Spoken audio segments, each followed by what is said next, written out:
So Digital Foundry once again shows they're biased.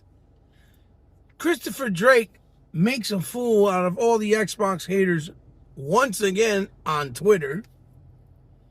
And everybody that hates Xbox all of a sudden are business managers and CEOs at companies not taking any accountability for developers or having any accountability with developers whatsoever, doing things and not keeping up with their promises and work. This is your boy Hebop coming back at you with another video. And guys, this is something that just continues. The last time I saw or I heard of, or what I understood, wasn't Digital Foundry supposed to be a site or a company or whatever you want to call it that actually concentrates on tech specs analysis? Meaning they concentrate on whatever's going on with games within the industry that come out new, sometimes even old, and tech itself, whether it's PC or console related, that's supposed to talk about games and how they're running, how certain video cards are performing, how certain consoles compared to others do with certain game engines and things of that nature. But no. Digital Foundry has made it an absolute point, right? Even though during the 360 era,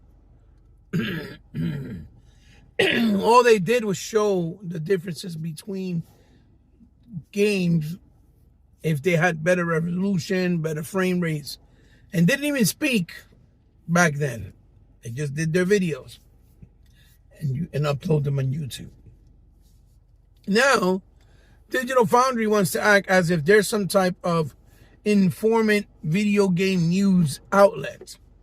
Like they're the ones that are going around talking to CEOs and developers, and they know all this insight on how things are working within the industry as far as business goes, as far as hirees, as far as new and upcoming changes and things that are being done. All these guys keep doing now is putting their mouth where it doesn't need to be. And where, quite frankly, nobody asked them to open their mouth. Nobody cares about their opinion. But yet they still want to have one. And they keep uploading stuff on their channels on YouTube just to show their hate with Xbox. Right? Give me a second, guys. Sorry, guys. I had to change position in parking where I was. Anyway, so like I was saying, nobody really cares about the opinion of Digital Foundry. But yet they continue to do and put their own 2 cents. When Digital Foundry has been known very much so for a very long time, especially John Linneman, to hate Xbox. And if you don't believe me, I'm going to pause this video right now and I'm going to show you real quick what he said in the past.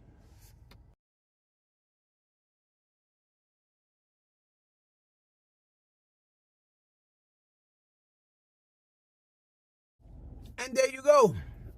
This is John Linneman on Twitter. That's his Twitter handle. And he's been done this several times in several different ways.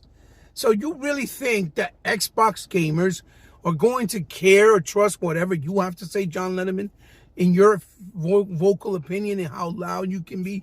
This man is the man that, because he lived in Japan, married a Japanese woman, I believe, and knows the language of Japanese, he really thinks in his head that he is a Japanese person, a man, instead of whatever he is, whether he's American, from Europe, or whatever the case may be.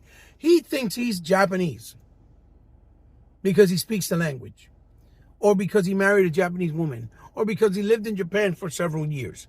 He thinks he's Japanese. So he has a tied, or kind of like a cult mentality that he tries to protect anything that's Japanese related when it comes to gaming. He thinks that gaming was created and founded by Japanese developers when gaming started in America. That's where it was founded, right? That's where it became big. That's where it became relevant.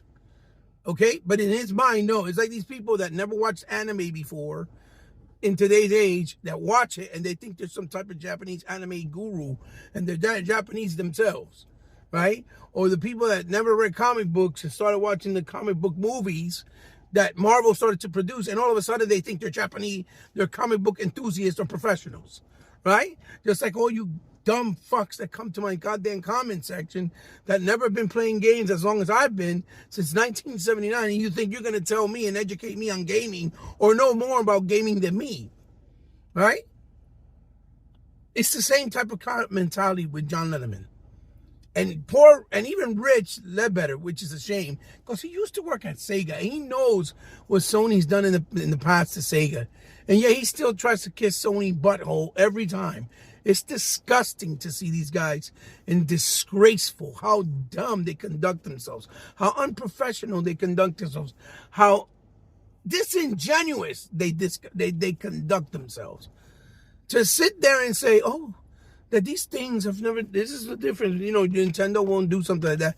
Yeah, Nintendo doesn't need to worry about doing things like that, and that Iwata takes a $1.5 million check as opposed to a bigger CEO in a company like, let's say, Activision or Microsoft that get, let's say, $35 million, because Nintendo doesn't have the money and capital that Microsoft has.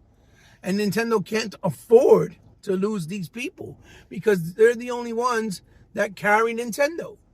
If they do not keep these people that are there, or Miyamoto's son, because I think Iwata passed away.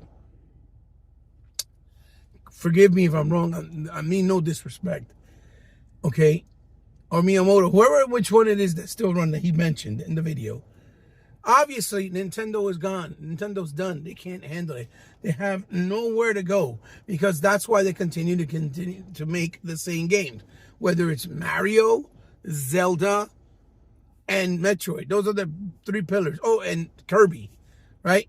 Because they don't even concentrate on Metroid. I mean, Kid Icarus. They don't concentrate on things like Princess Peach. You know, it's mainly Metroid, Zelda, Mario, and Kirby. And then they have the rights to the Pokemon license to make Pokemon games. Only they can make them.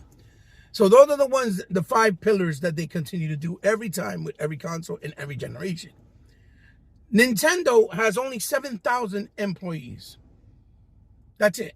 7,000. Nintendo, right? Because they only have 7,000 employees, don't take big risk when they make games.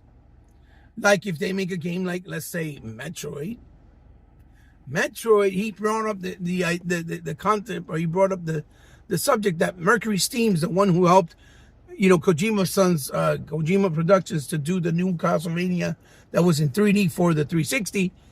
Excellent series, excellent game, right? And they're an excellent developer. They made Metroid Dread, right? And he brought up how they didn't mess up, you know, canceled the game, that it still went through, even though it was much smaller and they had some production troubles. Metroid Dread probably cost at that time only like $10 million, maybe 15, if that. And I think that's way too much to make. That's it. Of course, it's not going to be hard to shut down or cut off a game from a smaller independent studio, right? That costs only that much, to a company that makes way more in finances and profits, because their games sell to their audience, because their audience always buy their games. They're conditioned, and they will buy anything Nintendo makes, no matter if it's great, mediocre, or not that great at all. They'll still buy it. This is the mentality of most Nintendo fans. I'm not saying all, but most, right? They are conditioned that no matter what it is, they embrace it, and they'll play it, and they'll like it, or say that they like it even though they may not even like it at all. That's just their mindset, right? That's why I call them the Nintendo weirdos, right? And I'm not speaking about all Nintendo fans. I'm talking about the ones that are extremists. Now, of course they can do that. But when you have a company like Rare that has experience with their secondary team that's probably consists of maybe 100 people, right? That don't work on CFDs. And you have that team working on a game like Everwild for over 10 years. It doesn't matter if Phil said, hey, I like the game, I like where it's going. Phil has higher ups that he has to answer to. So when Phil goes and says, yeah, the game's coming along wonderful, it looks like it's going to be fantastic. But then they say, well, wait a second. You're telling me this game has been in development for 10 years and we've been funding it for 10 years? Well, why are they taking this long?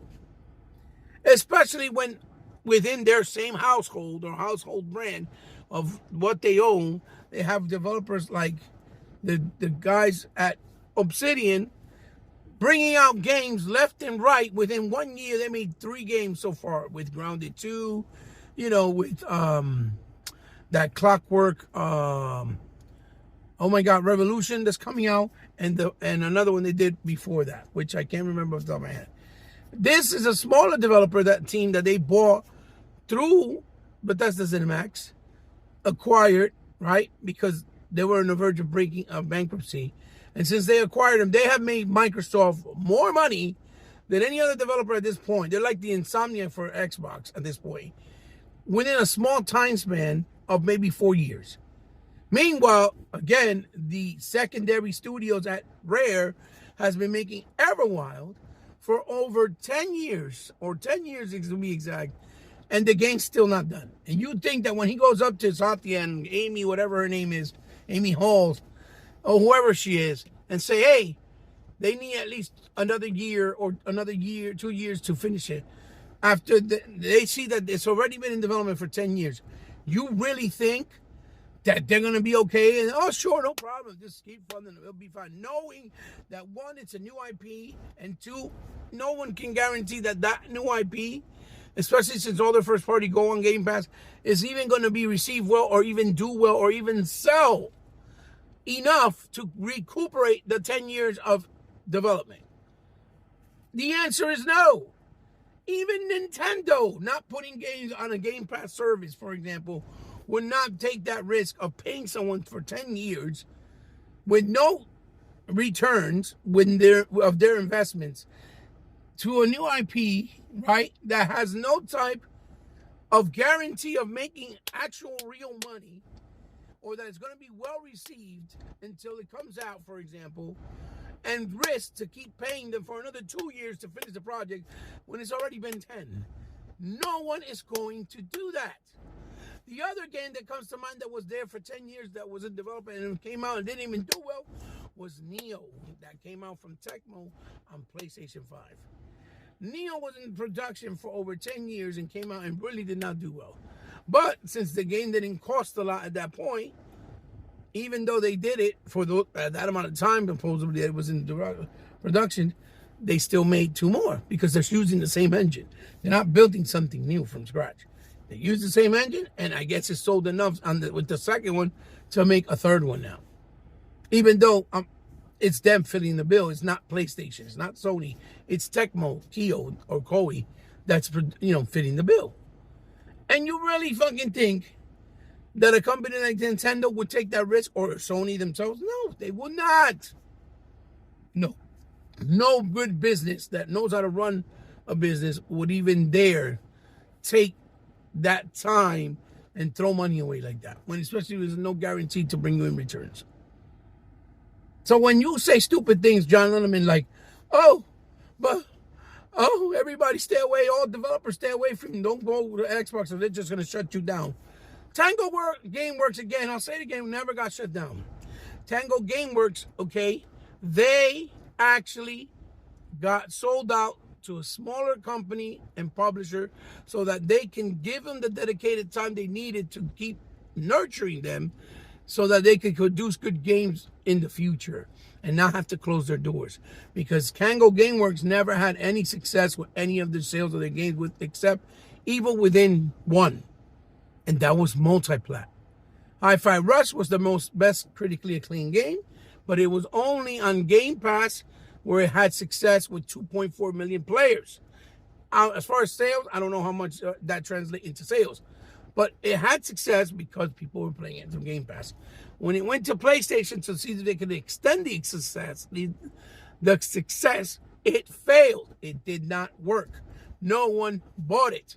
After they were capping for years, talking about, Hi-Fi Rush is a game that should have been on PlayStation because it's a PlayStation style of game. It would have sold in the buttloads. Microsoft is, these studios are stupid for bringing it out for Xbox.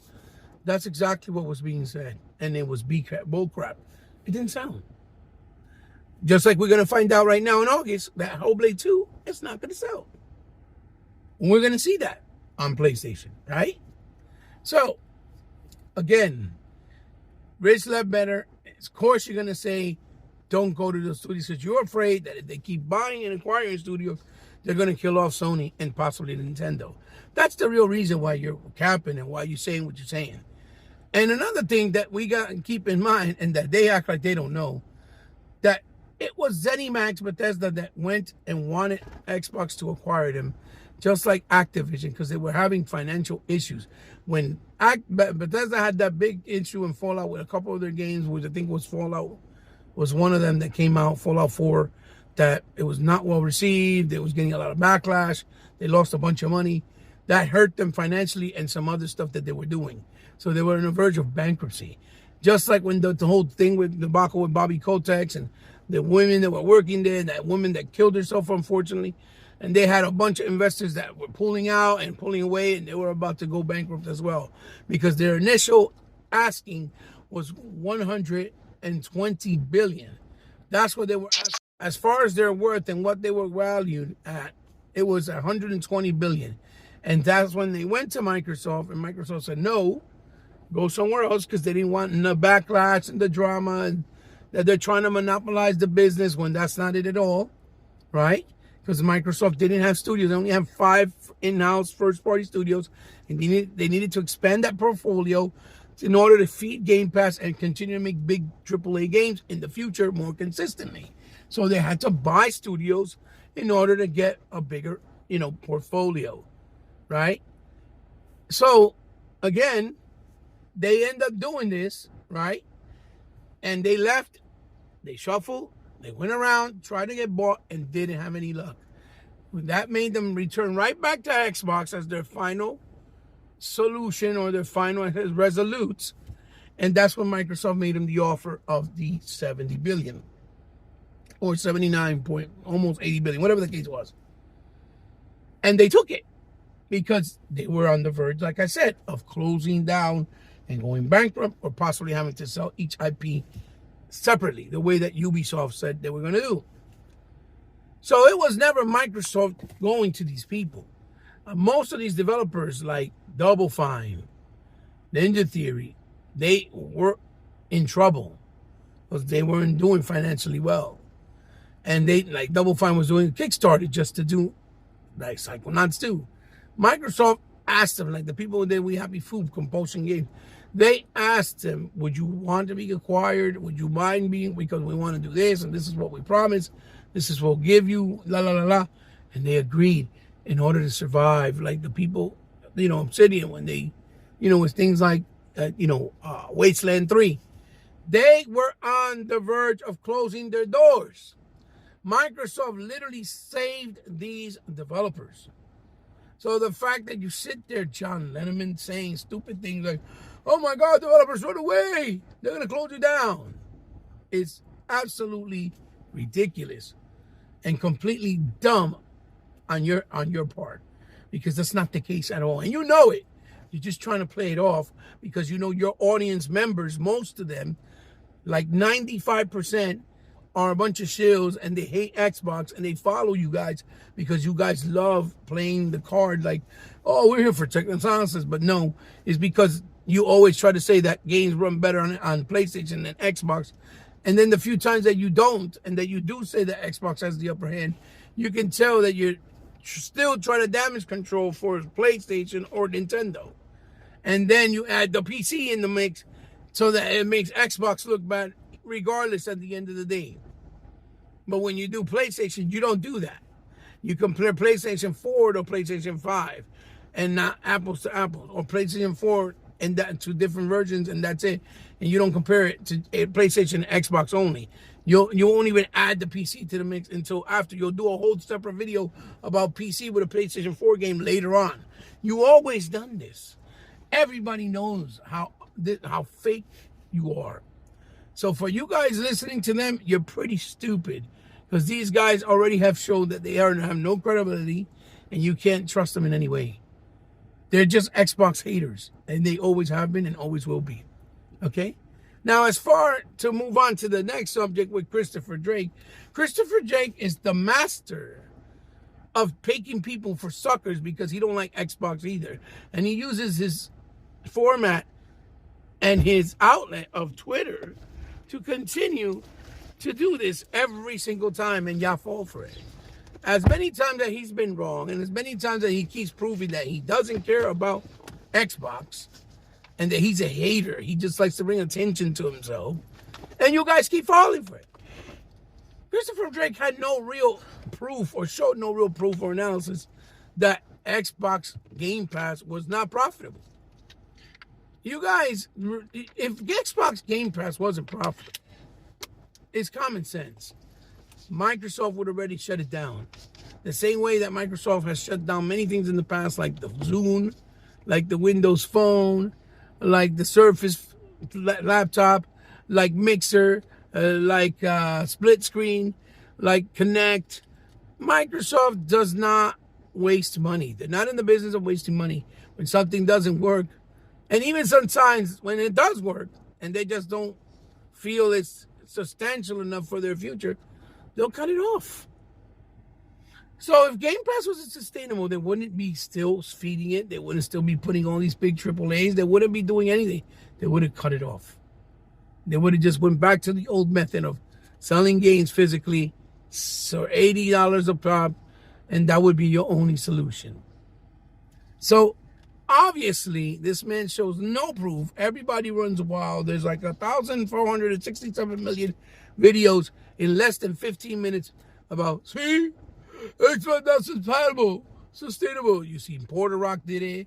You saw AGN do it. You saw, who else? You know, all the usual suspects of Reforge. Everybody that loves talking shit about Xbox. You see? It's not sustainable. My brothers, listen. 35 million subscribers were on Game Pass in February of 2024. And every year and every quarter, it's reported to have growth. We are now in 2025, in July of 2025. And you really think that from February of 24 to July 25, it didn't grow and that they didn't get more subscribers? I would not be surprised that they gained at least 7 million more subscribers. That is a realistic count, especially if you compare 2023 to 2024. That's exactly what it grew. It grew from the 27-something million that they had to the 35 from 2023 to 2024. This is, you can look it up. It's all, public records. So having a realistic take that they have better games and more games and consistently, and more people are getting aware of Game Pass, the growth, it has to be at 45 million from 35. Between 35, 45, maybe 43 million. So if you do those numbers, like I said to you before, and I said to you guys plenty of times, even if it was only 40 million, that is going to be more money in profits, right? Because remember, Microsoft is not in the red. They don't own money. They're going to make revenue and they're going to make profits. That number alone is going to bring them more financial growth and money, which is profits, in 1 year than Nintendo and Sony putting out 10 exclusives in 1 year, and each of those exclusives can sell 10 million copies each, right? Which that means that would equate to I think it's 100,000 copies, right? Right? Or something like that? No. That would equate to, 100. It would equate to like 100 million copies sold altogether, if you put it all together. And they're still at $75 each game. And it will still not equate to the amount of money that they're making with Game Pass at 40 million, or at 42, or at 43, or at 45. It does not equate. 45 million Game Pass subscribers at $15 for the whole year is about, I think it's 7.8 billion. And if it's at $20, it's 10.8 billion. a year just with Game Pass. That's it. Not including everything else that they have, whether it's peripherals, whether it's Scuff, whether it's Simply Gone, all those other softwares and companies and things that they own. Just that alone. Okay? And this has been proven. There's already been reported that for this year, they're going to make $5.5 billion just on Game Pass. And that's being safe, not counting the numbers. Then it comes out, and then Christopher Drake realized, once he got questioned and we have put on blast, oh, no, wait, which he's done this plenty of times, that Game Pass is profitable. Even counting their losses, microtransactions are not included, and that Microsoft counts the profits of every single first party separately. It's not included with the Game Pass profits, even though they're on Game Pass. So they're making even more money, like I said, even with what they're paying out to, because they're spending about $100 million in exclusives every year, or $200 million in exclusives, and meaning development costs for these games, and still making way more money because they're making almost $7 billion on Game Pass alone with everything they put on and all their subscribers in 1 year. And you guys fell for it. That's why you don't open your mouth when you don't know the numbers, because the numbers are not 100% accurate. Even if you ask Google through AI, it's not going to be accurate. They're not going to be accurate. They're not going to be there. Microsoft doesn't need to discuss numbers. For what? For what reason? It's not your business, not my business. It's their business. Why are they going to discuss numbers? For what? They don't need to. Sony does that because that's the only way they can stay relevant and in the conversation. Same thing like Nintendo, if they would do that. You don't see Nintendo really discussing numbers either. And Sony's the only one that constantly does that because they want to stay relevant. And the only way they can stay relevant and in the conversations, people sucking their ball sack, is because, oh look, we sold 77 million consoles. And then what they don't tell you is it's really 56 million in the consumer's hands, and the rest of them are all still in the stores and not really being sold. They were just shipped, but not sold. You see what I'm saying? Not to consumers anyway. All right? They like to play that fucking game of the vertical slice and not really be honest. And yet Microsoft, when they do speak numbers, right? When they give their quarterly to their investors, they're talking about real numbers, about what they actually really did, not made up numbers, not to inflate the situation or to inflate what they look like to make themselves look better. Microsoft doesn't do that. And then you guys call them the liars, right? I'm glad that all of you that did video on it, every single one of you, got proven wrong and made yourself look stupid. Because y'all all were dumb to begin with by going ahead of yourself and assuming that Christopher Drake, even though he's been known to be wrong a bunch of times, was just being a fucking clown like he always is. He loves doing that. And y'all fell for it. So for that, I don't feel sympathy. I'm glad that all of you look stupid because you should have never done it. Period. So salute to you, Christopher Drake, for taking everybody for a fucking sucker, and it worked. And getting your fucking platform to get all this attention, give yourself attention for you to grow by being a jackass. Good job, buddy. So, last and not least, let's talk about the elephant in the room. The Microsoft layoffs. Everybody on social media and all the haters of Xbox are all CEOs of Fortune 500 companies. They all make six-figure income, and they all know how to run companies that will last an eternity and never close down. All these guys out here, from the Reforges all the way to the Porter Rocks and everybody else, and Digital Foundries included. All the Fortune 500 people, these CEOs that are in the gaming space and social, y'all all CEOs now. Y'all all know everything. Listen, layoffs are happening everywhere in the tech business. It's what's going on. A lot of this is backlash from COVID and the COVID hires that were there just because COVID was a different situation and a necessity to do things differently. So they have to scrap a lot of things.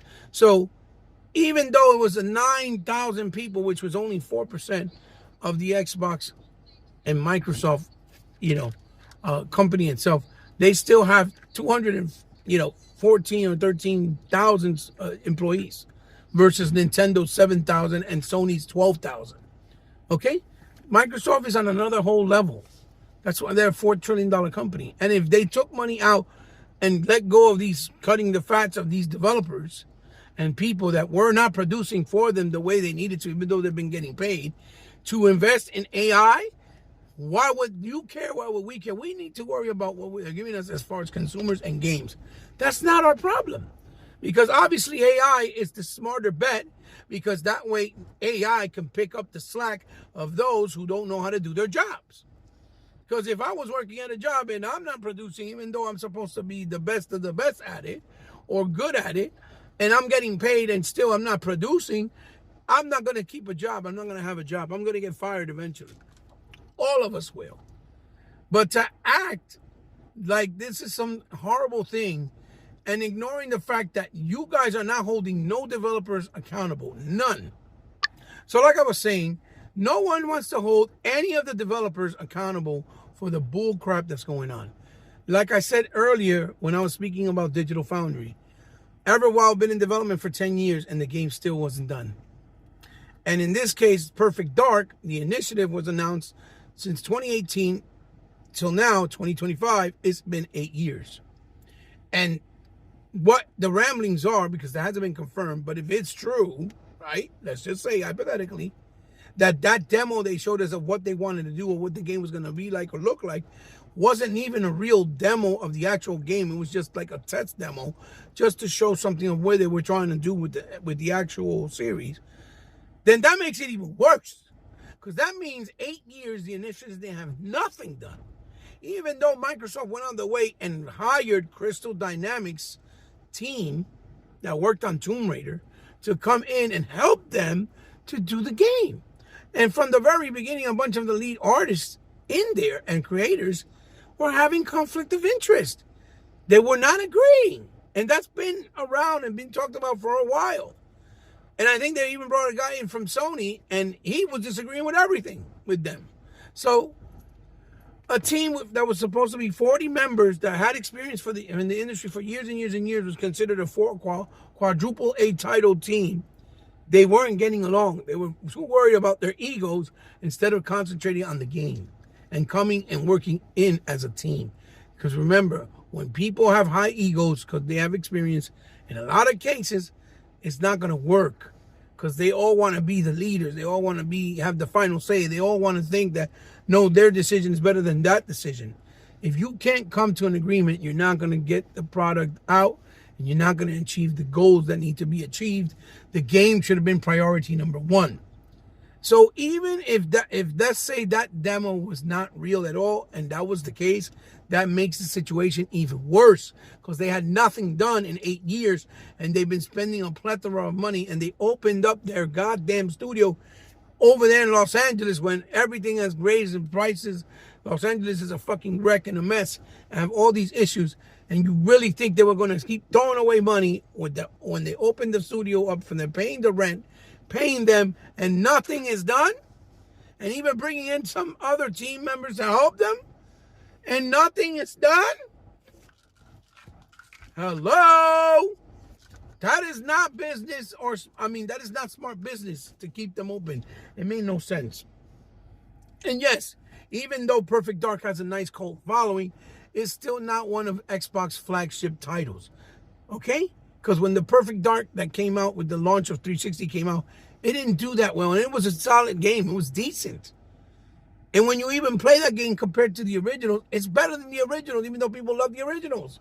Perfect Dark 1 and 2 that were 64 games.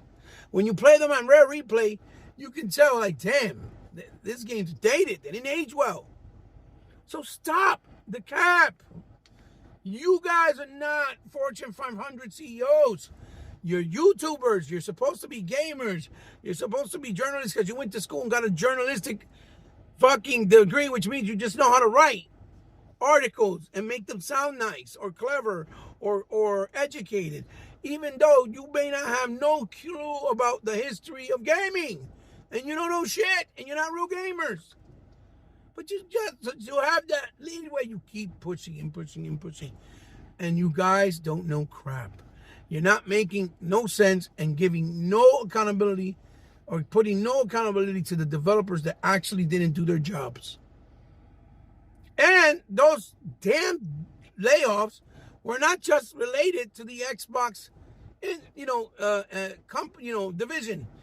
That meant the entire Microsoft staff everywhere, everything Microsoft related, and Xbox division happened to be part of it, or part of. Maybe they did the most layoffs there, like 50% were from that part, and then the other 50 was from the rest of Microsoft. But again, the point is, you're also trying to make it seem like it was just Xbox that was affected. And like the thing with Turn 10, the last Forza Motorsport was fantastic, and when it came out, all you heard was people hating, saying it sucked, it sucked, it sucked, it sucked, it sucked. That's all you heard. And I was one of the few, alongside my brother, Others Inc., right, saying that the game is actually awesome.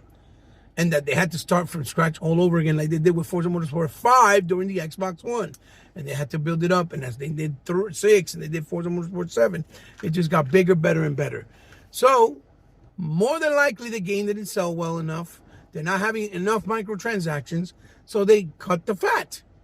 If they have 500 developers supposedly on that team, and they let go, let's say, of half the staff, that means they still have 250 people, which that's more than enough, people hands-on to create a future Forza, and they've decided to bring it back. Because the thing is that the remedy that's going on is that they canceled the Forza, and they're not making them no more. Maybe they're going to give it a rest to try to reinvent it, bring it back like it was traditionally, and make it better and better. Because making car games and trying to keep them fresh and interesting, especially in a market that's so saturated with car racing games, is very difficult. Very difficult. Horizon works because Horizon did something different. It made it into an open world festival, and you do all kinds of different events, and they added some fun and flair, and that you can create an avatar and have a story and all types of stuff. That's what made Horizon so appealing, and because it also felt arcadey at the same time, while feeling like an open world, and while you felt like you were in an actual event somewhere in the world, in a country, and wherever the event took place. That's why it's so appealing. That's why it's making those big numbers, because it's something fresh that people are enjoying and embracing. Forza Motorsport is more to the enthusiasts of racing and more serious. If it sells 4 million copies, that is a substantial amount, and that is pretty impressive for what it offers, because it's more linear. And I love the Forza Motorsport series. Every single one of them, I love them. And I started with Forza Motorsport 4. That was my first introduction. Then I went back and played the other ones. I never even played Forza Motorsport on the OG. I'm gonna keep it real. That's a fact. My son used to play it, and he's like, why you like that game so much? Bah, it's a good game. And I never really listened to him. My son, Zach, right? Shout outs to him. And when I finally gave it a shot and played Forza Motorsport 4, I understood why he loved the series. It was phenomenal. Since then, never looked back. Then I even tried all the other ones. So again, that is why they had to cut the fat. That MMO Online that they were doing with the other team, more than likely, that game makes a boatload of money. They're like, why are we going to keep paying more people if they don't barely do any work and the game makes money off the boatload? Let's cut it down, make it smaller so they can keep producing, keep making money, and we don't have to keep paying oversaturated paychecks for people that not really need it. So everything makes sense when you look at it in context and from one step to another. Makes perfect sense from a business standpoint. But you dudes want to play the kumbaya role or act like, oh my God, they're killing people. When Phil, the first thing he said in his statement that everything was fine and healthy with what they're trying to do. Matt Booty said that they're working on over 40 projects. When Sony is saying they're going to make one big AAA a year. So according to Matt Booty, Microsoft has, right, 40 years of content if it's based off what Sony's doing. They said they're only making one AAA game a year. So if Microsoft has over 40 AAA games in the works, that means they have 40 years of content. 40 years. Did you hear that? Based on Sony logic. So you're going to tell me that they're in problems, they're in trouble, that they have a problem? No, they don't. They're fine. So again, they sound ridiculous. And you also acting like these guys don't have a compensation, they don't have a severance package, and that they're going to go to unemployment and suffer if they don't get full employment and not be able to support their families. Bullshit. That was the first thing said in the statement by Phil, that they're getting compensated and have a severance package. And they also said in that statement, alongside what Matt Booty said, that if they need to go to another job, they'll help them find another job within their position, or they could even try to apply to another position of that they do within the Microsoft or Xbox division somewhere else within the company. So these people are not going to suffer. They're going to be fine. It's not like a person like me or you that are just regular Joe Schmoes, that if we're working and we get fired, we got to go to unemployment until we find another job. That's not how that works with these people. They're safeguarded and they're fine. Just by positioning alone, by their position in life, what they're doing. Okay? Working for a Fortune 500 company. So that bullshit got to stop. Stop with, oh my God, I feel so bad. No. Cut it out. You're not doing your job, you deserve to get fired or replaced. And if you lose your job with a compensation package and with the ability of being helped to get another job, or that promise that they're going to help you get another job, you're fine. You're in good hands. We need to stop. We need to cut the cap and cut the bullshit. So, those are my thoughts. Sorry for being long-winded, but I wanted to talk about it in a video altogether because it's just a lot to lay out there, and I haven't really been able to do many videos dealing with my health issues. But you guys, let me know what you think down in the comments below. What you think about what I'm saying, what you agree or may not disagree, or give me your points of views to compare and contrast to what I said. But do it respectfully and do it with actual logic and sense, because I will not pay attention to you. I'll block you, or I'll kick you out if you're going to say something stupid and just piss me off, because I don't have time to waste. Money is time, and time wasted can't be replaced. Okay? It's your boy Heba signing out. Thumbs up if you like, thumbs down if you did it. Share this video with someone you think might like it. And like always, you guys can follow me on any social media outlet. It's all down in the description below if you want to follow what your boy Heba does. I appreciate every single one of you that come in that are new, supported the channel, and took the time to check me out to see what I have to offer. And if you subscribe, it means the world to me, because I know you didn't have to. But since you did, I consider you now part of my family. So, Xbox for life, like a sickness that can't be cured. That's my saying. That's my slogan, people. Keep it gaming. It's all in good fun. Don't get triggered, because it's gaming, people. It's all in good fun, like I said. I'll see you on the next one, guys. Peace out. Have a good day. Bye-bye.